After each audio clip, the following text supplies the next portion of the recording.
I will never forget buying the McNaughton center saver system. I've been turning for over a year and was making bowls, and they were selling well.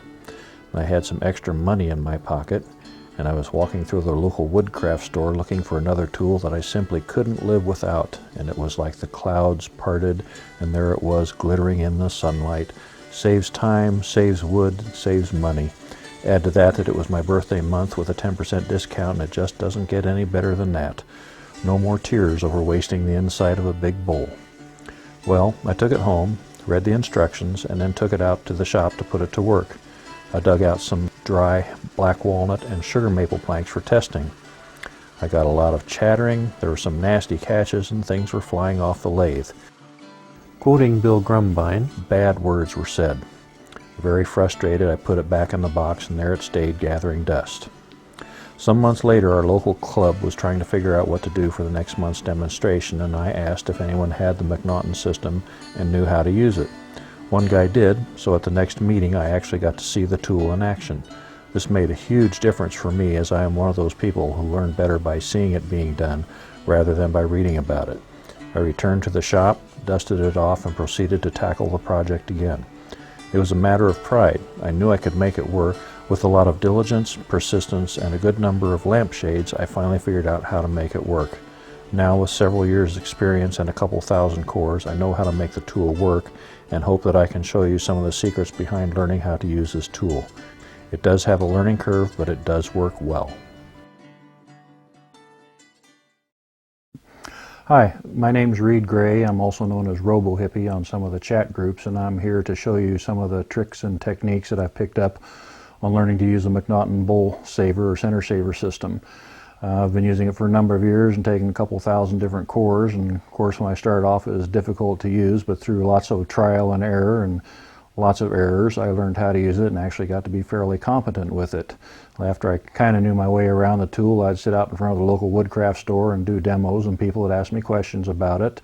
I progressed to the point where I actually did demos for the clubs. Then people started asking me about the other two bowl coring systems that are out there. So I didn't have them, didn't know how they worked, and I went out and bought them, and no, I don't really have a tool buying problem. All in a matter of research.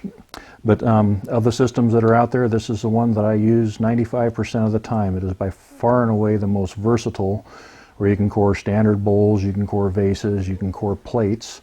It is also the easiest one for me to set up, to use, and to sharpen.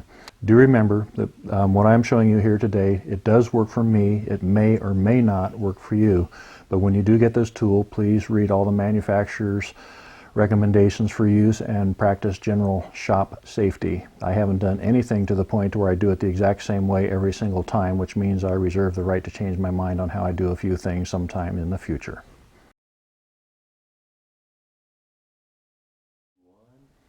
Now, is this a tool for you? Is this a tool you need? Well, for some of us, need has absolutely nothing to do with it. But as a production bowl turner, this is an absolute must-have tool. It does save you time, as in it is much faster to remove a core than it is to turn out the center. It saves you wood, so instead of getting one bowl out of a chunk, you can get 2, 3, or 4 of them. And it also saves you money. Whether you buy your bowl blanks or whether you go out and harvest firewood, you have an expenditure in time, and this basically saves you lots of wood. If you're only turning 10, 15 bowls a year, it's not really worth it unless you want it. If you're turning some exotic pieces, 1 or 2 cores can save you a lot of money. If you're turning 30, 40, 50 bowls a year and you're selling them, it saves you money, and it is a tool definitely worth getting. Okay, will this work on your lathe? Generally, horsepower requirements are in the 1 horsepower plus, and this is designed for all lathes that will turn 14 inches in diameter and higher. With the 12-inch lathes, the tool rest doesn't fit all of them. From the bottom of the tool rest to the cutting edge is about 3 inches high, and some of the 12-inch lathes, this is a little bit too high for them. Generally with a 1 horsepower lathe, that's a little bit marginal on the horsepower, but if you go rather slowly on it, don't be really aggressive with it, turn your speed up a little bit, it will work just fine.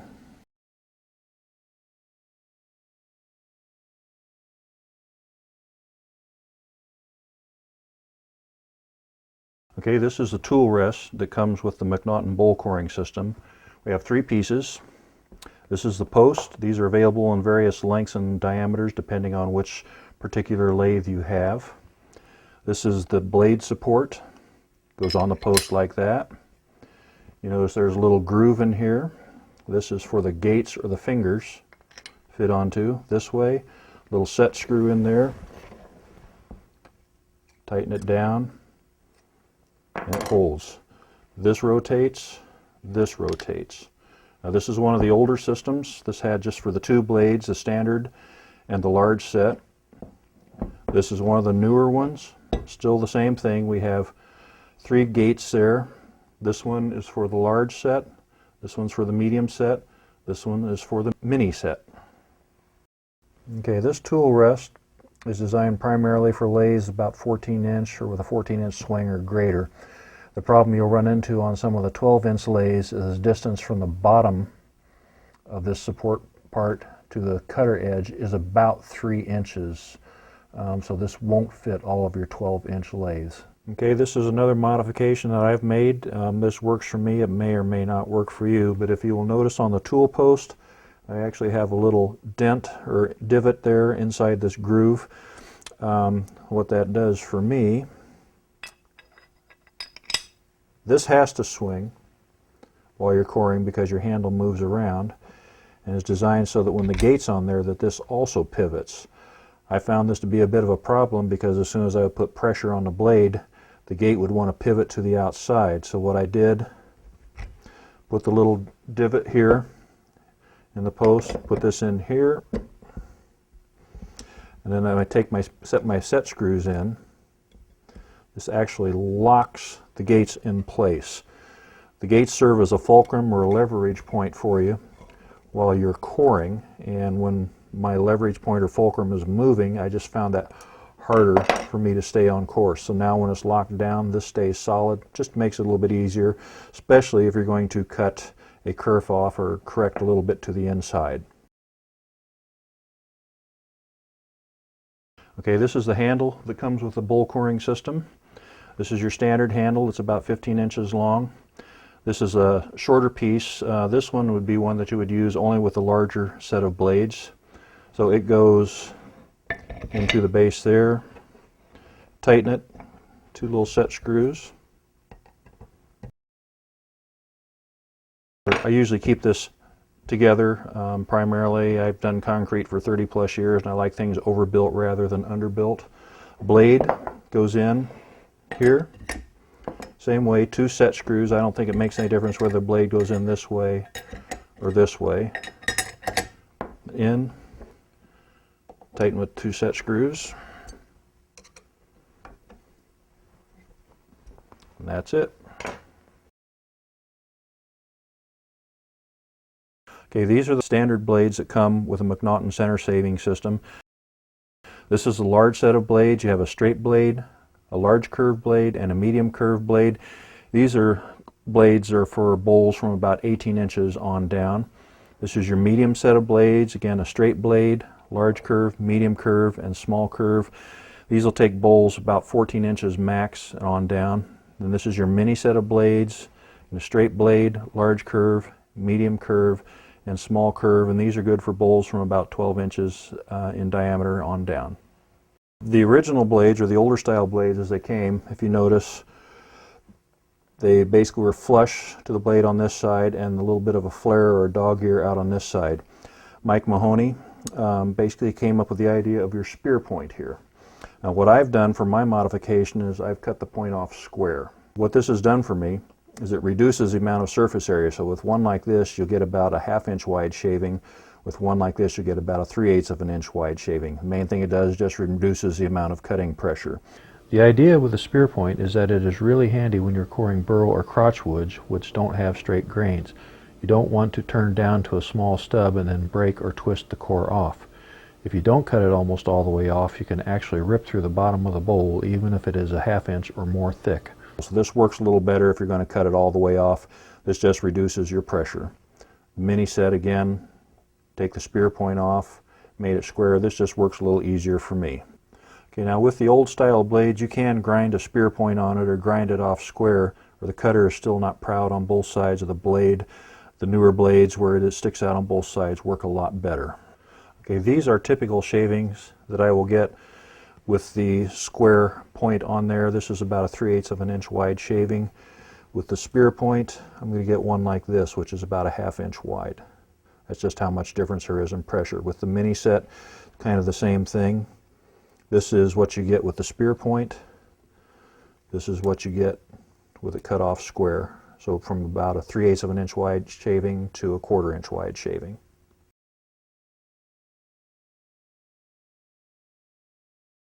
Okay, this is a laser pointer system that McNaughton has come out with to go on their center saver, and it's an addition or an accessory that I just love. One of the biggest problems you have is you never know exactly where the point of the blade is.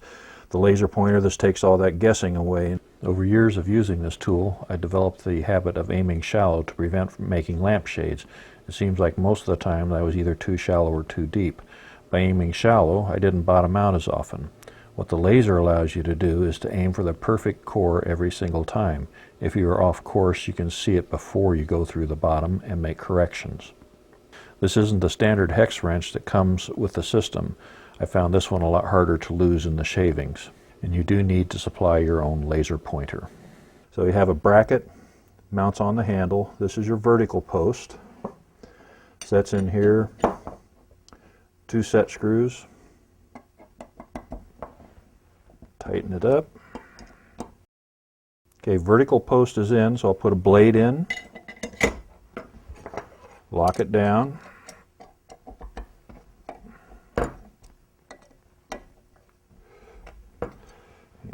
Stand it up. This is the arm for the laser pointer. Slide it through the bracket. Move this over here. Put the pointer in. Adjust it out. Goes right on the point.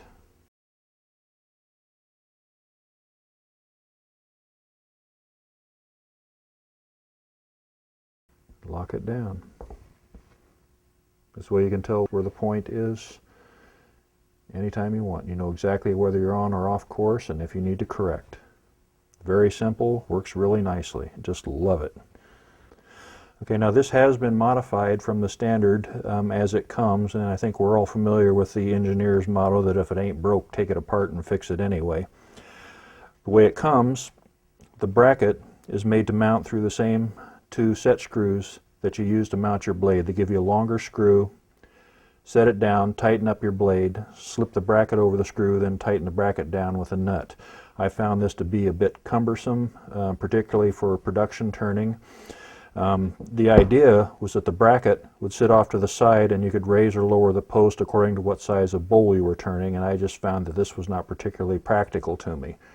Now my first attempt at modifying it, drilled and tapped a hole and screwed it down or bolted it down, and this worked fine, but I didn't have the bracket perfectly perpendicular to the blade. It allowed me some time to play around with it and see how well it worked, and I liked the way it worked, so what I did, put the bracket on so that it was exactly perpendicular, took it to a welding shop, had them tack weld it. That just worked a lot better for me, never have to mess with it. Anytime I want to change blades, no problem. One other modification I've made, this is your bracket for the arm that holds the laser. Just put a thumb screw in it. Don't have to reach for your Allen wrench every single time you want to change it. Just open and close.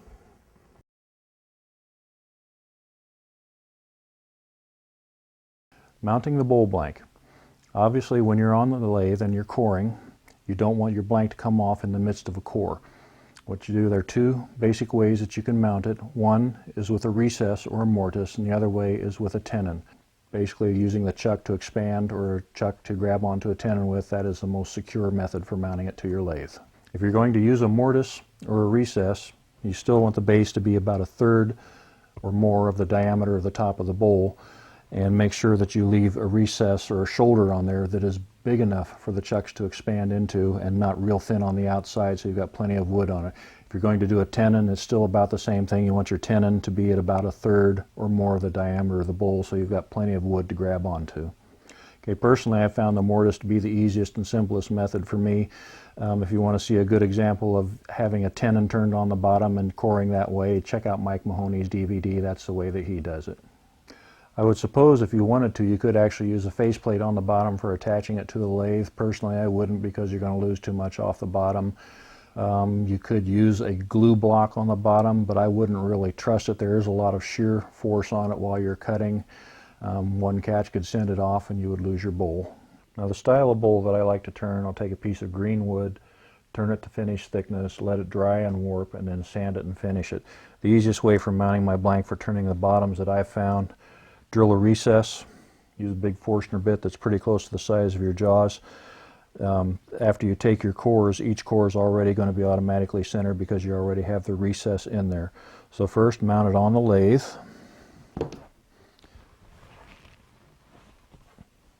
Make sure it's on good and tight. This one's already been turned down. But the mortise on the bottom is actually my finished bottom. I don't do anything beyond that other than sand and finish. Move this into place.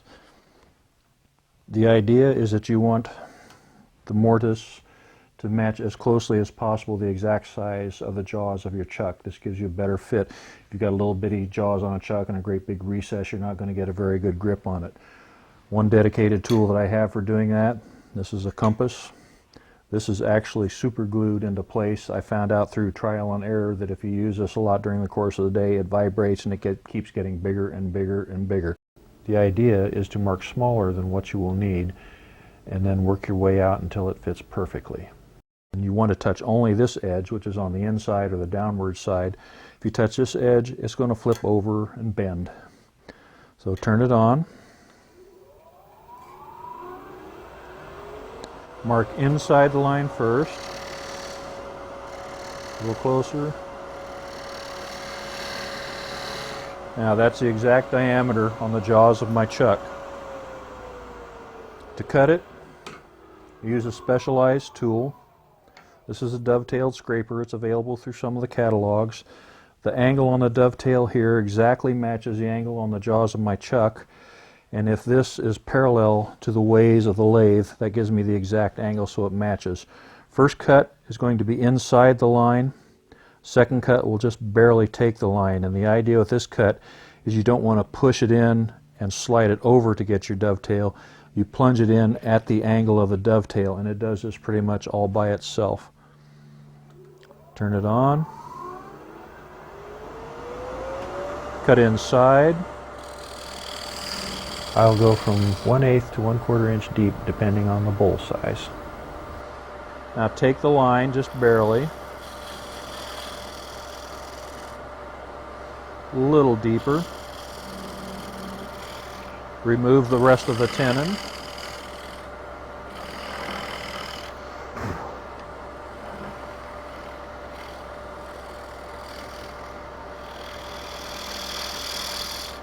Now, final cut here. Put this in, let it rest against the bottom, just barely touching it. What this does is it helps remove a little bit of that unevenness you get from the bounce where you're going from cross grain to long grain. And that's pretty much it for the recess.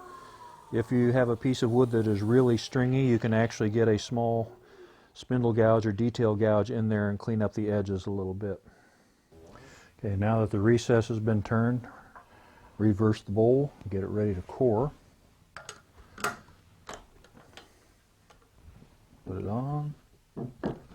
Make sure there are no little shavings in the recess that can make it wobble quite a bit. Go around your chuck a couple of times to tighten it up. See how well it spins? That's just about perfect. Ready to core.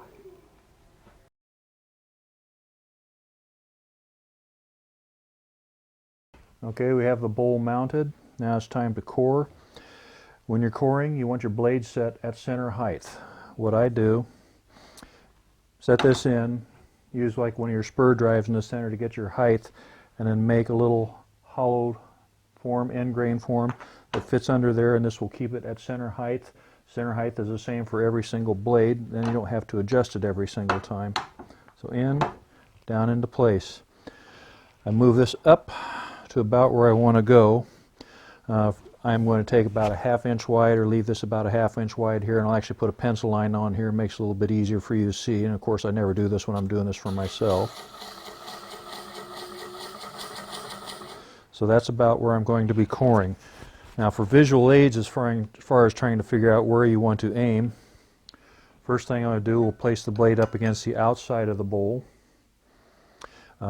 This gives me an idea of the curve. I will also hold it up over the top, over the gates, to about exactly where I want the depth or the blade to end up for my cut. So this is in here, nothing's set or finished or loosen it up. That's about where I want my core to go. I want to aim in a little bit. Lock this up. And that's about where I want to go. I'll aim my laser here. Okay, and ready to core. First thing, you want to make sure the blade is up against the support arm. Tool is designed to work this way. This is not here to catch you just in case you have a big catch. This is how the tool functions. So turn the speed on. Speed-wise is kind of a comfort range, however you feel comfortable, or whatever speeds you feel comfortable turning at.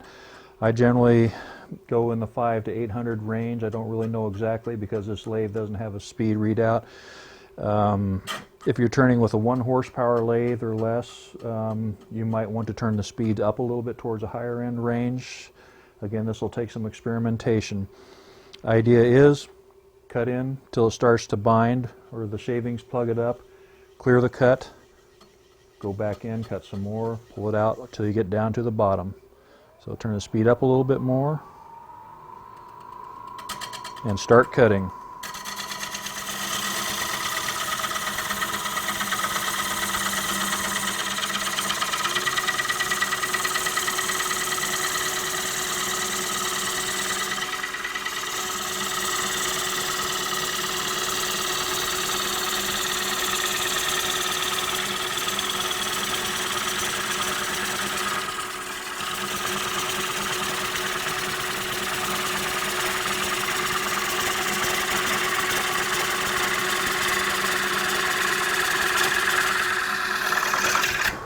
Getting a little bit of binding there.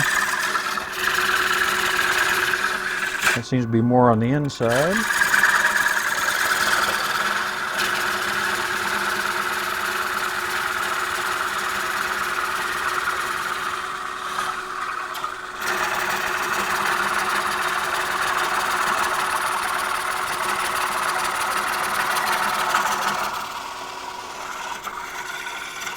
That one looks like it's going a little bit shallow, or a little bit too deep, so I'm going to come back to the top, take a little bit off the inside.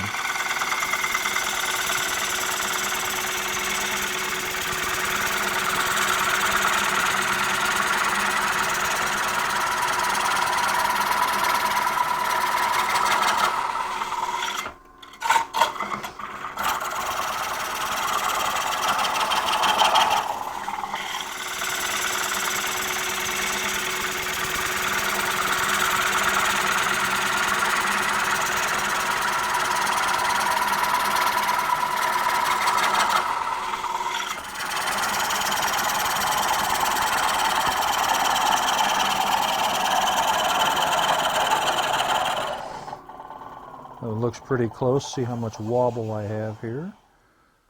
Yeah, that one's ready to come out. A little pop.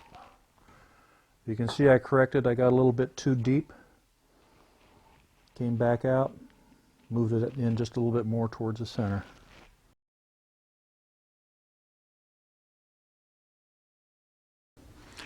Now, if you want to core a natural edge bowl, it's the exact same process. The only difference is the same difference that you have between turning a regular bowl and a natural edge bowl.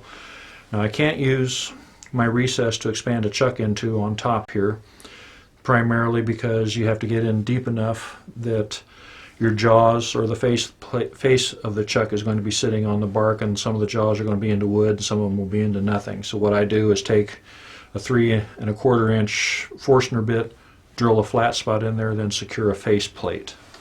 Okay, setting up to core a natural edge bowl is still pretty much the same thing. Take the blade, proper blade that you want, I put it up against the edge. This particular one has a little tighter curve than the blade here. Move the banjo into place about where I want it. Get this up here for about a 1/2 inch thickness. Angled in just slightly. Lock it down. Lock this down. I do generally want to go a little bit slower here than what I would do on a regular bowl, primarily because part of the time you're going to be in the wood and part of the time you're going to be in the air. Also, when I'm doing a natural edge bowl, I don't put any pressure sideways on it until I'm cleared down into side solid wood all the way. So, slowly first. And ease it in.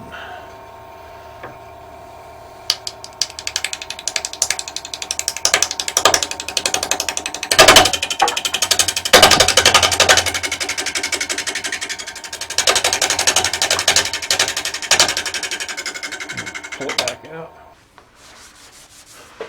Slime it up. Blade in and up.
Binding up a little bit, I'm going to come back to the top and take a little bit off the outside.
Did go airborne a little bit sooner than I expected. Now if you notice, there's quite a bit more noise and chattering with the tool. This is a piece of honey locust, or I've also heard it called moraine locust, and it's a lot harder, a lot denser, a lot more fibrous than something like cherry. That's why you're getting the more noise and the more chattering.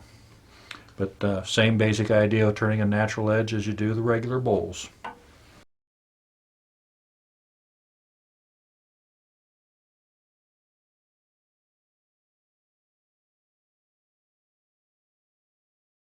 Okay, finding the bottom of the bowl. The only thing that drives me crazier than doing this, going through the bottom of the bowl while you're coring it, is going through the bottom of the bowl while you're turning it.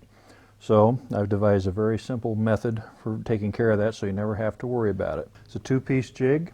First piece I call my cheater stick. This is a measure exactly from the headstock to flush with the jaws of your chuck.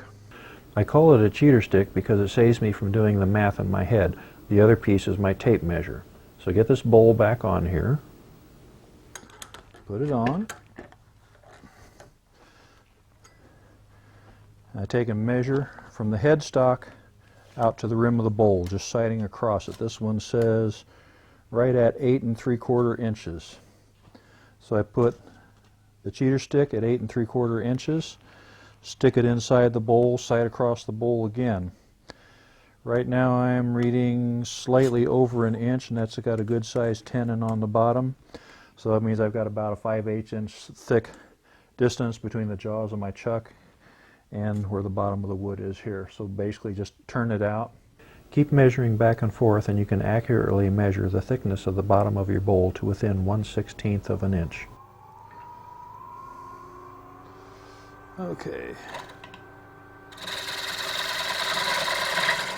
Flatten off the rim, round it off, take several passes down the inside.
Now that ought to be fairly close. Tape measure. Out to the edge we have 8 11/16. Here I'm sitting at just a hair over 1/2 an inch, so I got to come down about another 1/8 or so to get this. This is just about 3/8 of an inch there.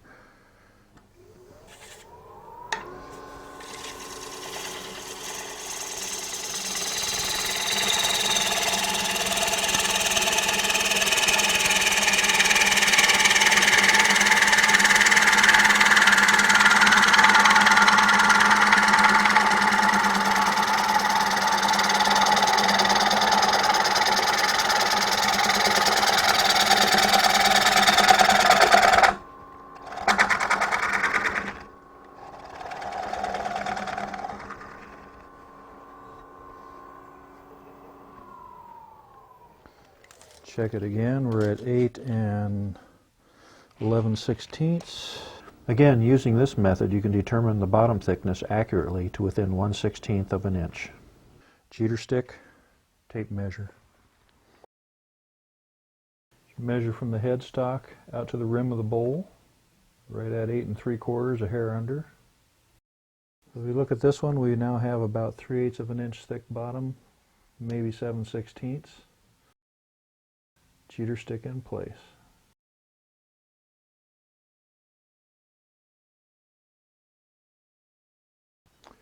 Okay, now this same method for finding the bottom of the bowl will work on natural edge bowls. The problem you have is there's no straight place to sight across the top to get an accurate measure. So what I do, piece of plywood on the ways of the lathe, big square on it.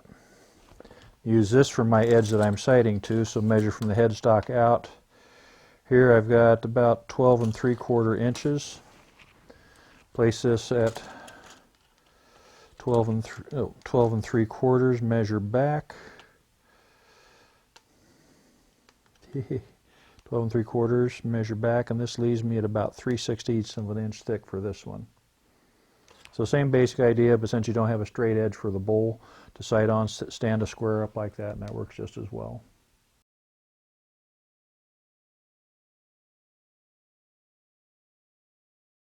Okay, these are very simple to sharpen. They are scrapers. You do use a burr on the top edge. Most of the time I'll just take one of the diamond hones, usually one of the coarser ones, Just a few upward strokes on the front is fine. If they do need to be resharpened on the grinder, it's very simple. I usually ride the heel just a little bit, lower it down until you start getting sparks over the front edge.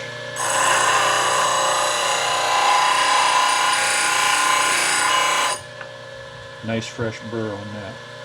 Now if you're sharpening the spear point, same thing. You have to sharpen each edge separately. Roll it over again, rub the heel, lower it down.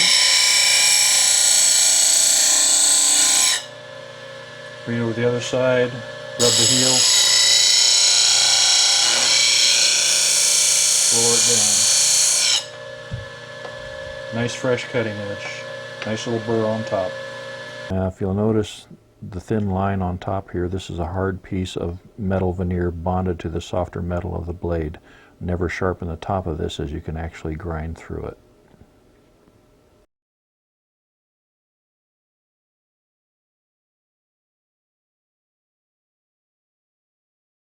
Okay, this is an illustration I've done just to give you an idea of how many bowls you can get out of a blank and kind of how the coring process works. Basically this is a 14-inch bowl, wide bowl. This is about 6 inches deep. This is the recess that I use, and the black lines represent the curves. And I've done all these cores, basically they will be with your medium curved blade. One thing to remember too here is that this is done on paper, and of course everything works better on paper than it does in real life. But basically I'll get 5 blanks out of this. Standard when I'm doing them I'll generally get 4. What it comes down to is this last little bowl in here. Usually it's so little it's not worth the effort of removing. You'll notice also that you'll start off with this is as thick as I want my wall on top, and it gets wider on the bottom. If you're turning thick pieces which are going to dry and return later, you may want to turn out some of this, but that's not a method that I use and I'm really familiar with. But this is just what works for me.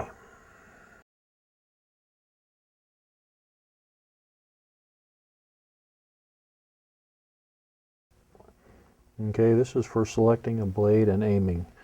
Generally, I'll want a blade that comes close to matching or is a little bit tighter radius than the bowl that I'm coring. The idea is with a bowl that if it's the same curve or a little less, instead of aiming parallel to the edge, which would put you through the bottom, right about like that, you actually want to aim more towards the center of the bowl. Now if you're using a blade that has a tighter radius, this is a little bit extreme on that, if you start off going parallel with the edge or at the same angle, you'll come around in through the bottom and you'll actually have a piece that's very concaved on the bottom. So one like this, you actually go a little bit towards the edge, or parallel with it to send you a little bit deeper.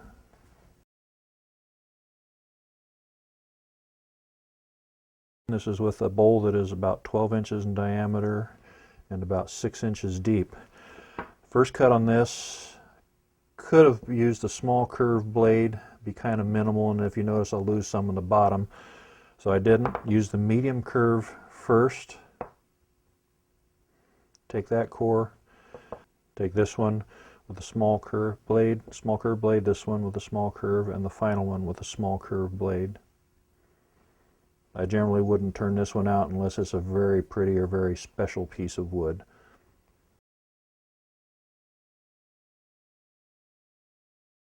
Okay, this is an illustration of something that's more like a vessel. I did actually turn one like this and did it without a steady rest. The only reason I did it without a steady rest is because I don't have one.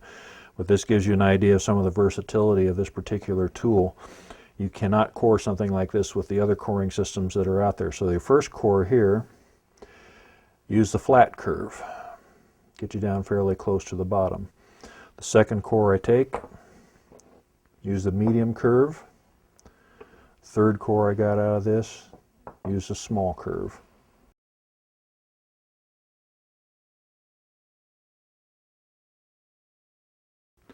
So this is kind of a hypothetical of what would happen if you have a piece of burl. Your burls tend to be more rounded on the top, and what this does is it gives you a lot more depth this way, so you can get more pieces out of it. Now I can never come as close as Mike Mahoney does on his. He's had a lot more practice with these, but the idea is still starting. This is like your medium curved blade for the first 2 cuts, and then switch down to the small curved blade for the last couple. Ideally, you can get another little bitty one out of there. It just depends on how you mount your bowl and how careful you are and how exact your cuts are. Okay, this is on drifting. What I mean by drifting, that as your cut progresses, instead of following the perfect intended path, it always wants to drift to the outside. Why? I'm not exactly sure. It just does this. That's in the nature of the tool. There are several different methods of correcting for this. You'll know you're drifting. Basically, you'll see the blade be totally up against the outside of the kerf. You can also get some steam and some smoking. The thing is that your blade will have a tighter radius to it than your actual cut does. So what you do, you can come back to the top in your tool rest here and actually cut a little bit off the outside. That'll open up your cut a little bit more. You can come back to the top and also cut a little bit off the inside. This is a lot easier to take some off of the inside if you have your gate locked in place, which is one of the modifications that I've made. Another thing you can do is also take and bump the tool rest a little bit to the inside so it's no longer binding against the outside here and moving closer to the inside of the cut. It takes some practice and some experience to learn how to correct for this. This is normal. This is just something you have to learn to deal with.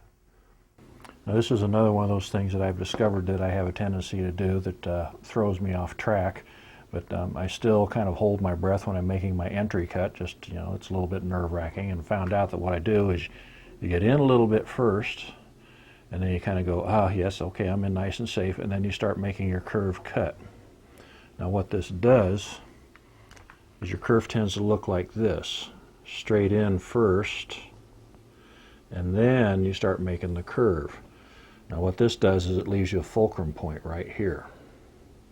This tends to push you further away from your cut, and this is one of the reasons why I recommend coming back to the top and making a cut or removing a kerf on the inside to help open it up and get rid of that one bump right there.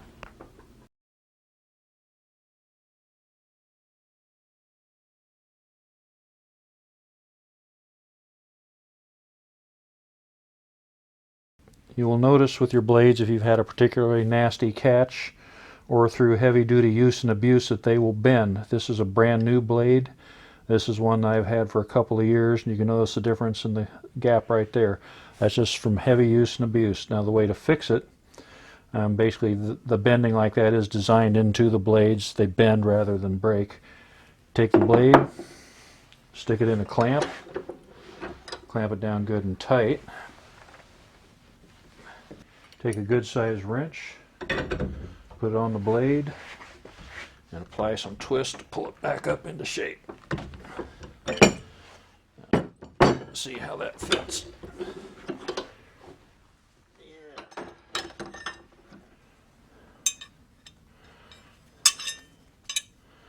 Yeah, I gotta apply some more.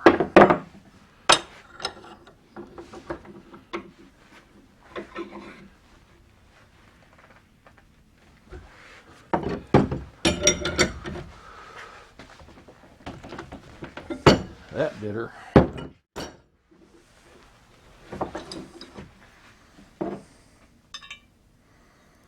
Getting a lot closer there.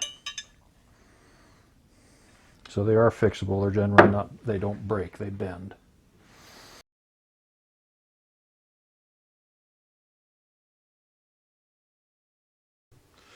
Now you notice on the blade here a little bit of wood buildup. This can be shavings, this can be from rubbing against the edges. A lot of people will take and lubricate their blades. Some people use WD-40. I use one of the no-stick stuff for your spray pan or for your cooking pans. I also will keep a pad handy that I use for wiping on the oil finish that I use on my bowls. Wrap that on there, or rub that on there a few times, and that will help prevent a lot of that buildup. A lot of times I just forget to do it. It's not really that big of a deal.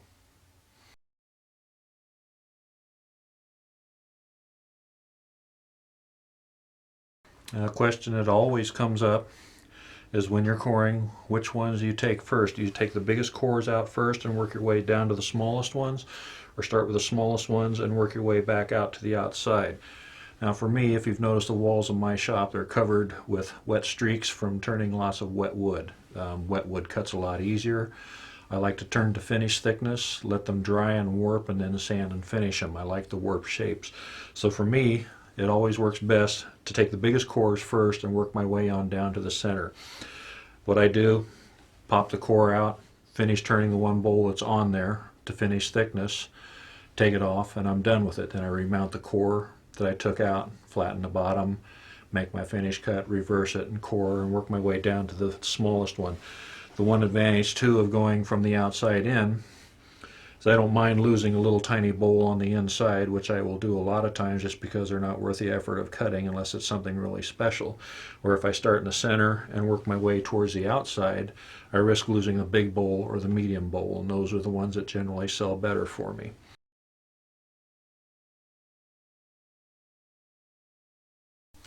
Now when using this tool, it's important to remember that you never have to force it.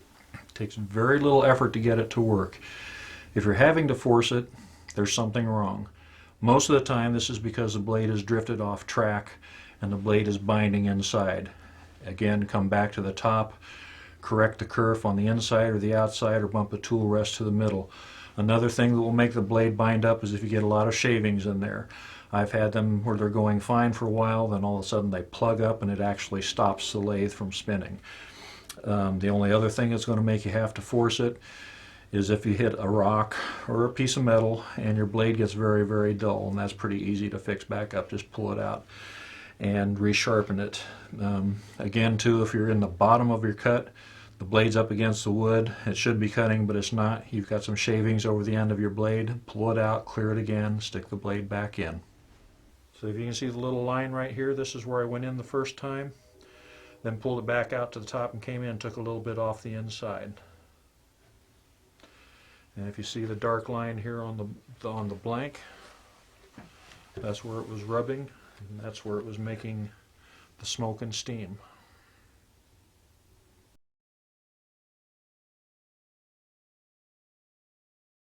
Okay, now while you're coring, it is important to have the tool rest set so that the cutter is at center height on the lathe. One way I do this, an accessory that I make just to make sure that it goes in at center height every single time and I don't have to stop and measure it. A little collar. This is a piece of end grain turned wood. It's made to be about the same diameter as my post there, or the top of my banjo, and that'll just give me a little bit better support than the tool rest by itself of the post. So in, that is on dead center height. Blade goes between the gates or between the fingers, up against the bar when turning, and that has it right at center height. You want to be at center height, even a tiny bit above it, never below it.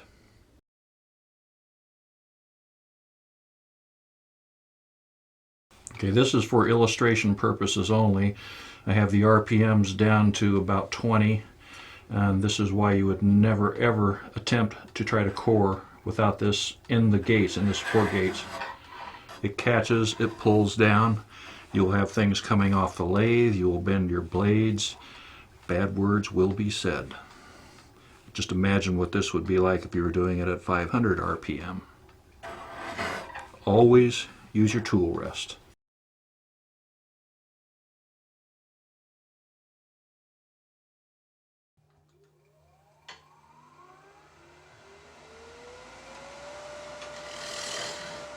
Now the biggest time saver with coring is when you're actually turning the core. It is already shaped, and about all you really have to do is flatten out the bottom, which I like to do with a scraper. That just works a little better for me, and then you even up the core. Now the core is always going to be a little bit oval due to when you're coring it, you're going through wood fiber, which is both end grain and flat grain, and you get a little bit of bounce this way. Sometimes you can do this with one or two passes of the gouge, but I find it easier to use a scraper to even it out, and then one pass with the gouge for your finished cut. Make your finished cut, turn the recess, and reverse it for coring.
Okay, now for the first pieces of wood that you want to attempt to core, general rule of thumb, you want something you don't care a whole heck of a lot about because you are going to make some mistakes, and also you want a piece of wood that's not really hard like some Osage or some locust, and you don't want something that's real soft and stringy, kind of like some of your poplars or some of your soft maples can be. Your fruit woods are ideal, like apple or cherry, something green. What I've been turning here is some Oregon myrtle wood, which technically is a California bay laurel, but that's a whole nother story. But generally something that's not too terribly dense, because they're a lot more difficult to learn on.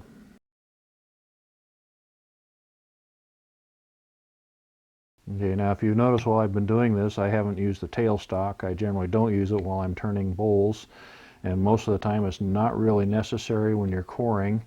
It can actually get in the way. You can use it if you want, if you feel more safe with it. With your small curved blades, it's actually in the way. Generally, I don't need it. Once you figure out how much of a grip to get on with a tenon or a recess and get a good grip on it and hold it nice and securely, you don't need it.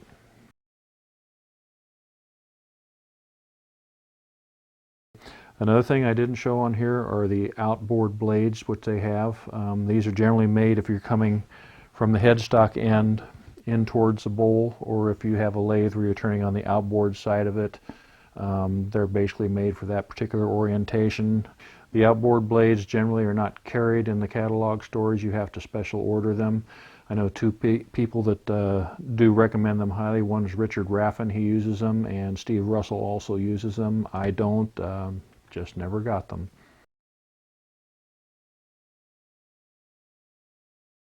Okay, now I do use the recessed bottom or mortise bottom. That is my finish bottom. I basically just sand it out when I'm done after the bowl has finished drying and warping. With the wet wood and the chuck, you can get some metal stains in the bottom of your recess. The easiest way to get this out, turn the bowl upside down on a table, put some concentrated lemon juice in it, wait about 5 minutes. It'll take care of all the metal stains in it.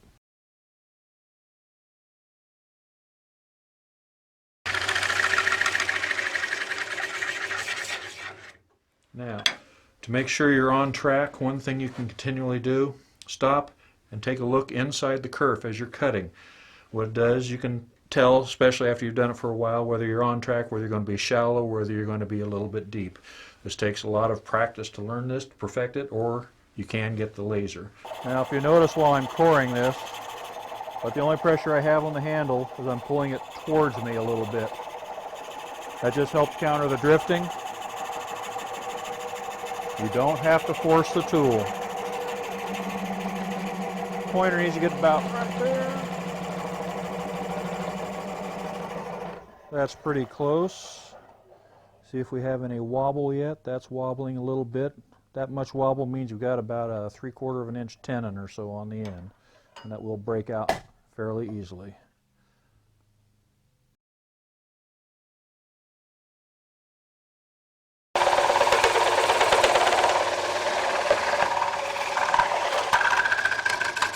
If you have the laser pointer, it's easy to know when the core is almost ready to pop out. If you don't have the pointer, there's some guesswork involved. You can core until the blank pops off by itself, which I don't often do. Mostly, just stop the lathe and push on the edge of the core. If it doesn't move at all, you have to core some more. If it moves a little bit, you can pop it out or core a little bit more until it moves easier, and then pop it out. Just barely starting to move.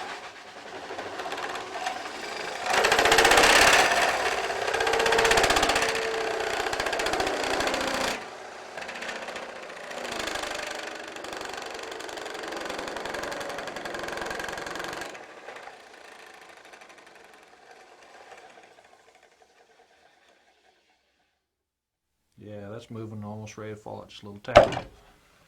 Out it comes.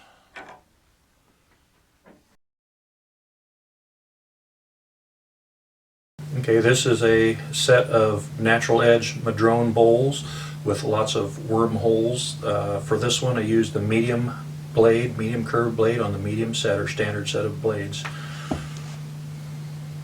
Okay, this is another set of green turned madrone bowls, 5-bowl set, using the medium curved blades from the large and the standard set. Another set of madrone bowls, green turned, Again, using the medium curved blades on the large and the standard set. Okay, this is a 2-bowl set from a piece of crotchwood from a Norway maple. Used the flat blade or the large curved blade on the large set. The larger bowl here is about 3 inches high. Okay, this is a big leaf maple. It's a winged bowl or box, combination of the two, and used the small curved blade from the mini set to part the lid off. Lid came off about there.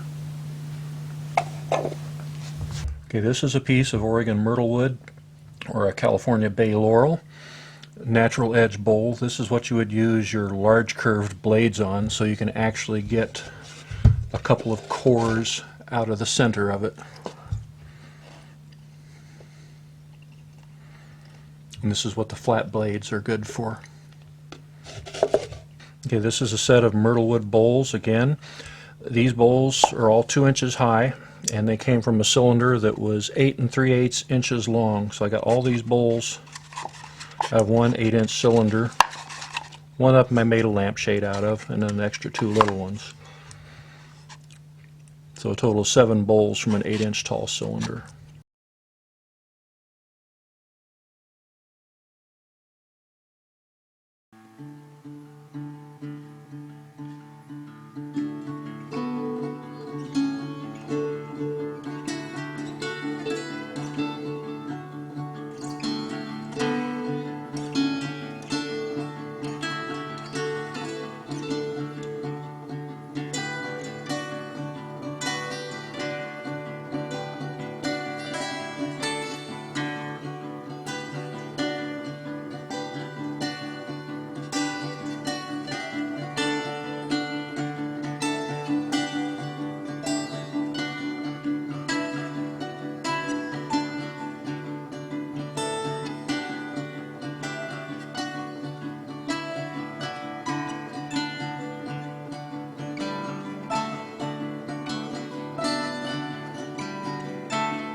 Okay, for sharpening your scrapers, first thing, take it to a stone, rub off the old burr, take it up to the grinding stone,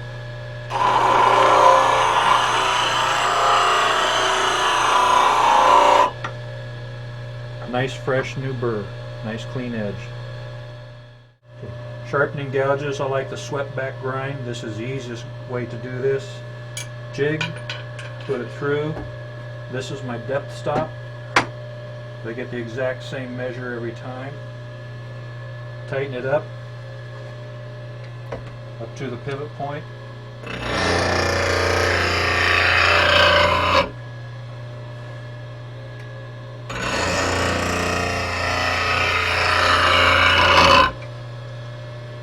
Nice clean edge. Okay, this is one of my specialized tools for going across the bottom of a bowl. Your tool rest gets in the way, especially on deeper bowls, and your Irish grind or swept back grinds won't quite make it. This one is ground almost 85 degrees, 90 degrees. You can go across the bottom of the bowl with the gouge being straight in line here. This is not a spindle roughing gouge, which has a square or straight across profile. The wings are ground back a bit, giving a slightly curved profile.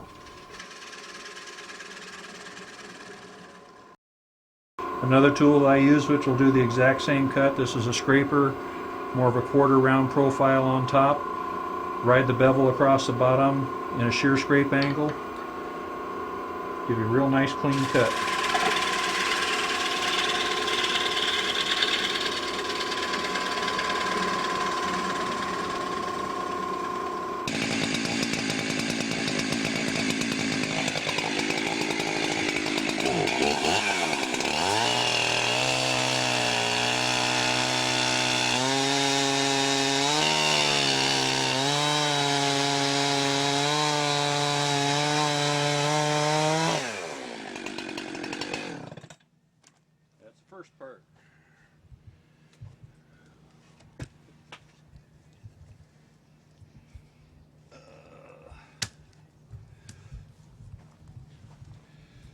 one wedge. Here's another wedge.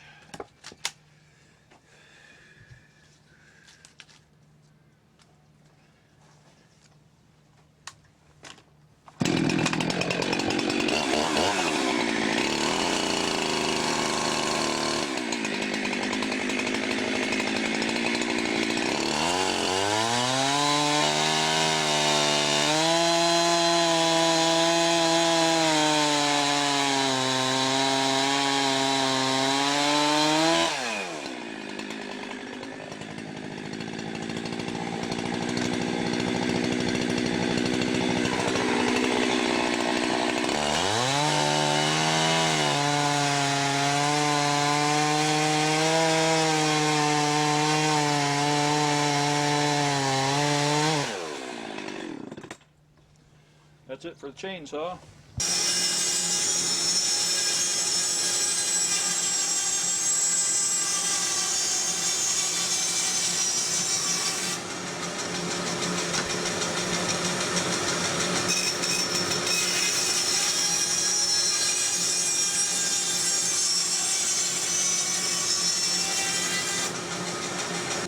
The blade is now parallel to this. That's the pith, and that has to come out.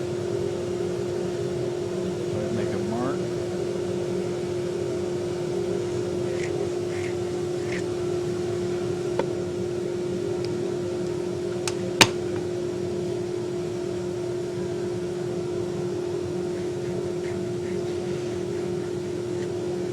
Now back to the bandsaw.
To make a lot of bowls, you're going to have to sand a lot of bowls. You want good dust collection so you don't end up with it all over the shop. And this is the sanding hood that I came up with. This is a 55-gallon food grade drum. The nice thing about them is the white plastic is kind of translucent. I do have one board on the bottom which holds it in the ways. Two bolts through here that go to a little bracket that I put on where they have the old safety shield, which nobody ever uses. A hole for the main spindle. Dust collection is more up on top. Found out if it was down on the bottom, it would tend to suck up a lot of sandpaper and rags and stuff like that. This also gets a piece of plastic or acrylic over it. Bowl mounts inside. What I found out about this is I can sit here and put a 6-hour day's worth of sanding black walnut in. A little dust on the front of me, nothing on my glasses, nothing up my nose.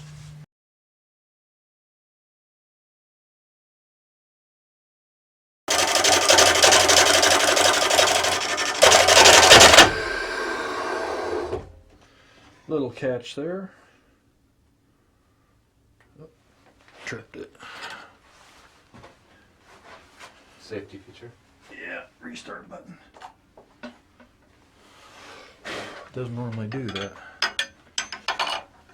Okay. Rolling.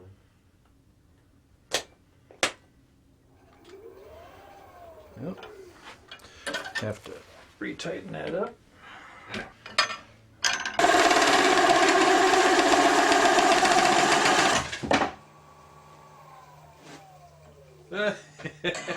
Right through the bottom.